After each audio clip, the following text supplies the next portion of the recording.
রবীন্দ্রনাথ ঠাকুর 1890 থেকে 1896 সাল পর্যন্ত জমিদারির কাজে সিরাজগঞ্জের শাহজাদপুরে আসা যাওয়া করেছেন। কিন্তু বাংলার প্রকৃতি তাকে জমিদারি কাজের তুলনায় সাহিত্যের সৃজনশীলতার প্রতি আকৃষ্ট করেছে বেশি। শাহজাদপুরের কাছারি বাড়িতে বসে কবি ছিন্নপত্র, পোস্টমাস্টার, সমাপ্তি, ছুটি, বিসর্জন সহ অনেক কালজয়ী লেখা উপহার দিয়েছেন বাংলা সাহিত্যকে।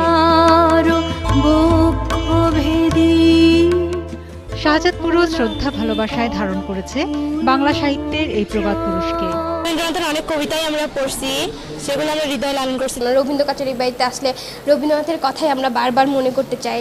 প্রতি বছরের মতো এবারও তার জন্মজয়ন্তী উপলক্ষে আয়োজন করা হয় 3 দিনব্যাপী অনুষ্ঠানের।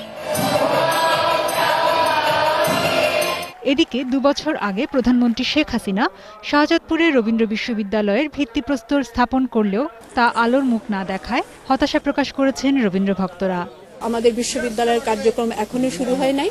ভারতীয় শান্তিনিকেতনের আদলে একটা বিশ্ববিদ্যালয় প্রতিষ্ঠিত হোক, অবিলম্বে যেন রবীন্দ্র বিশ্ববিদ্যালয়ের ক্লাস চালু হয়। শিগগিরই রবীন্দ্র বিশ্ববিদ্যালয়ের কার্যক্রম শুরু হবে বলে আশা করছেন জনপ্রতিনিধি সহ সরকার সংশ্লিষ্টরা। বিশ্বনীয় হলেই শিক্ষা কার্যক্রম আমরা ইনশাল্লাহ শুরু করতে পারব। শিক্ষামন্ত্রী জনাব নুরুল ইসলাম মাহিনের পেছনে বরাবরই লেগে আছি। আমি আশা করছি ইনশাল্লাহ আগামী কয়েকদিনের মধ্যেই আমরা দ্রুত এটির পেছনে লেগে পড়তে পারব। রবীন্দ্র জন্মজয়ন্তী উপলক্ষে বিভিন্ন অনুষ্ঠানের পাশাপাশি আয়োজন করা হয় রবীন্দ্র মেলার।